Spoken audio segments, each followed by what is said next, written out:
அனைவருக்கும் முத்த தமிழ் வணக்கம்.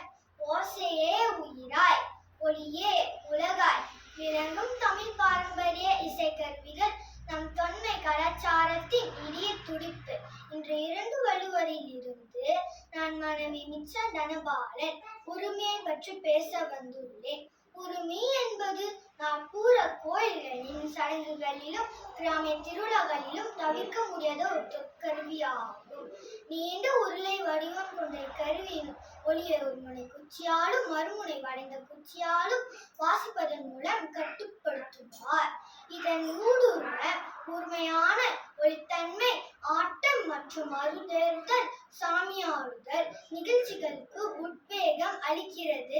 கிராமிய தெய்வ வழிபாட்டின் ஆழமான ஆன்மா ஓசையாக உரிமை தமிழர் பண்பாட்டில் உணர்வு பூர்வமான இடத்தை கொள்கிறது. தலைக்காட்டும் இசை நிலைக்கா